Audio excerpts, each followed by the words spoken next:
నిన్న నేడు నిరంతరము ఏకరీతిగా ఉండి యుగయుగాలు పరిపాలిస్తున్నటువంటి యేసుక్రీస్తు శ్రేష్టమైన నామమున ఈ ఉదయకాల శుభములు మీకు తెలియజేస్తున్నాను. ఇది నా దేవుని యొక్క వాక్య ధ్యానము. బద్ధకంగా పనిచేయువాడు దరిద్రుడగను. సామెతల గ్రంథము 10వ అధ్యాయము 4వ వచనము. అవును ప్రియులారా, బద్ధకము అనేటువంటిది ఒక వ్యక్తి యొక్క జీవితంలో గనక ఉన్నట్లయితే అది చింపిరి గుడ్డలు ధరించడానికి కారణమవుతుంది అని వాక్యం సెలవిస్తుంది. అంతేకాకుండా దరిద్రుడు అవుతాడు అనేటువంటి మాటను కూడా మనం చూడొచ్చు. కాబట్టి అటువంటి బద్ధకాన్ని మీరు మీ జీవితంలో నుంచి తీసివేసుకోండి అని అంటారు ప్రభు. కాబట్టి ఎప్పుడు చేయవలసినటువంటి పనిని అప్పుడు మాత్రమే చేసినప్పుడు ఈ యొక్క దరిద్రత అనేది మన జీవితాల్లోకి రాదని వాక్యం సెలవిస్తుంది. అందుకనే సొలొమోను భక్తుడు 6వ అధ్యాయంలో మనం గమనించినప్పుడు చీమల యొద్దకు వెళ్ళి బుద్ధి తెచ్చుకో అని అంటాడు. కారణం ఏంటంటే చీమలు సోమర్తనాన్ని కలిగి ఉండవు, కానీ ఏ సమయానికి ఏ పని చేయాలో ఆ పనినే అవి చేస్తూ ఉంటాయి. అవి చిన్నవైనప్పటికీ కూడా, దానికి న్యాయాధిపతి ఎవరో లేనప్పటికీ కూడా, ఏ కాలమునైతే అది ఆహారాన్ని సమకూర్చుకోవాలో ఆ కాలమున అవి సమకూర్చుకునేటువంటి స్థితిలో ఉంటాయి. అందుకనే ఇక్కడ మనం చూసినట్లయితే అవి వేసవి కాలమందు ఆహారము సిద్ధపరచుకును, కోత కాలమందు ధాన్యము కూర్చుకును అని 9వ వచనములు అంటారు. సోమరి, ఎందాక నీవు పండుకొని ఉందువు, ఎప్పుడు నిద్ర లేచెదవు, ఇంకా కొంచెము నిద్రించదనని, కొంచెము కునికెదనని, కొంచెము సేపు చేతులు ముడుచుకొని పరుండెనని నీవు అనుకుందువు.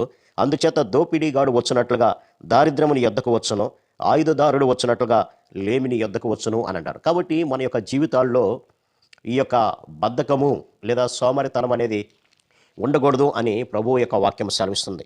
సోమరి వాని చేను నేను దాటిరాగా, తెరివిలేని వాని ద్రాక్ష తోట నేను దాటిరాగా, ఇదిగో దానంతటా ముండ్ల తుప్పలను బలిసి ఉండెను, దూలగుండ్లు దాన్ని కప్పి ఉండెను, దాని రాతి గోడ పడి ఉండెను, నేను దాన్ని చూచి యోచన చేసుకుంటేనే, దాన్ని కనిపెట్టి బుద్ధి తెచ్చుకుంటేనే అని అంటాడు. అని ఇంకొంచెము నిద్ర, ఇంకొంచెము కునికిపాటు పరుండటకై, ఇంకా కొంచెము చేతులు ముడుచుకున్నట్టుకు, వీటి వలన నీకు దరిద్రత పరిగెత్తుకొని వచ్చును అని అంటారు.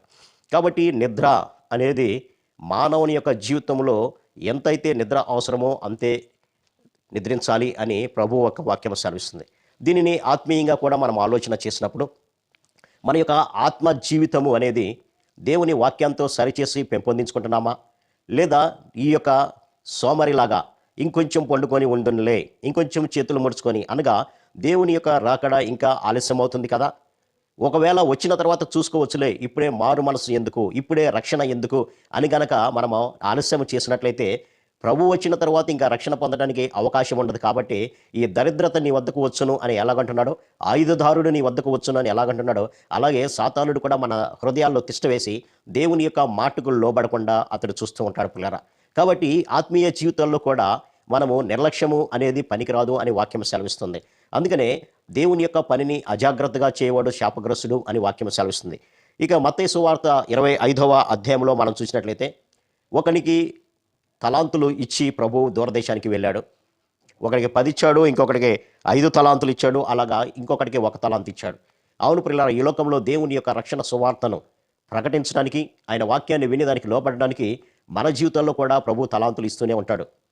ఒకరికి వాక్యము చదివే తలాంతులు, ఇంకొకరికి ఆత్మను ప్రార్థించే తలాంతులు, ఇంకొకరికి భాషలో మాట్లాడేటువంటి తలాంతులు, ఇలా రకరకాలైనటువంటి తలాంతులు ఇచ్చినప్పుడు అది ప్రభువు కొరకు మనం వాడబడుతున్నామా, లేదంటే బద్ధకస్తులాగా సోమరిలాగా దాన్ని అట్టే పెట్టుకుంటున్నామా, ఒకసారి జ్ఞాపకం చేసుకో అంటాడు ప్రభు. అందుకనే 1 తలాంతు ఇచ్చిన వాడిని పిలిచి, ఇదిగో నేను 1 తలాంతు ఇచ్చా కదా, దానితో నువ్వేం చేసావు అన్నప్పుడు అతడు అంటున్నటువంటి మాట ఏంటంటే, అయ్యా నువ్వు విత్తని చోట కోయివాడును, చల్లని చోట పంట కూర్చుకొని వాడు అని నువ్వు కఠినవుడు అని నేను ఎరుగుదును, అందుకనే నీ తలాంతును భూమిలో దాచిపెట్టాను అన్నాడు. అంటే సోమరితనము, దానితో ఆత్మలను రక్షించేటువంటి అవకాశం ఉన్నప్పటికీ కూడా, లేదంటే దేవుని యొక్క సువార్తను ఇతరులకు చాటి చెప్పేటువంటి అవకాశం ఉన్నప్పటికీ కూడా దానిని కప్పిపెట్టుకుని ఆత్మీయ జీవితంలో సోమరిలాగా ప్రవర్తిస్తున్నాడు. ప్రభు ఆయన చూచి అంటున్నటువంటి మాట, సోమరివైన చెడ్డదాసుడా అంటున్నాడు. అని నేను విత్తని చోట కోయివాడును, చల్లని చోట పంట కూర్చుకునే వాడని నీవు ఎరుగుదువా, నా సొమ్ము నీవు సాహుకారుల వద్ద పెట్టినట్లయితే దానికి వడ్డీ వచ్చేది, ఆ వడ్డీ నేను తీసుకునేవాడిని కదా అని నీకు ఇవ్వబడినటువంటి ఆ తలాంతు కూడా నేను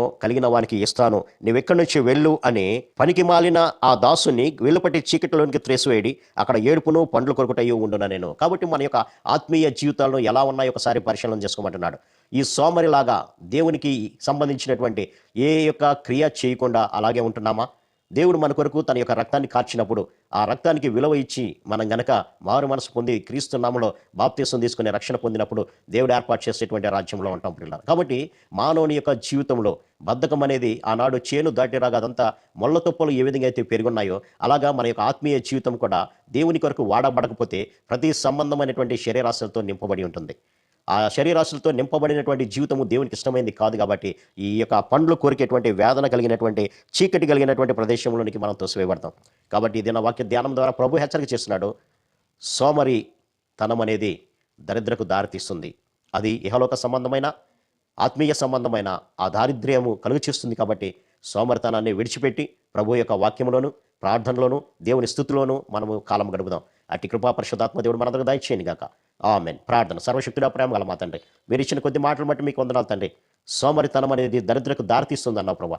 కాబట్టి మా జీవితంలో సోమరితనం అనేది లేకుండా నాయన చురుకుగా ఉండటానికి కావాల్సిన కృపను దయచేయమని యేసు నామమున అడిగి వేడుకొంచున్నాను తండ్రి. ఆమేన్. God bless you.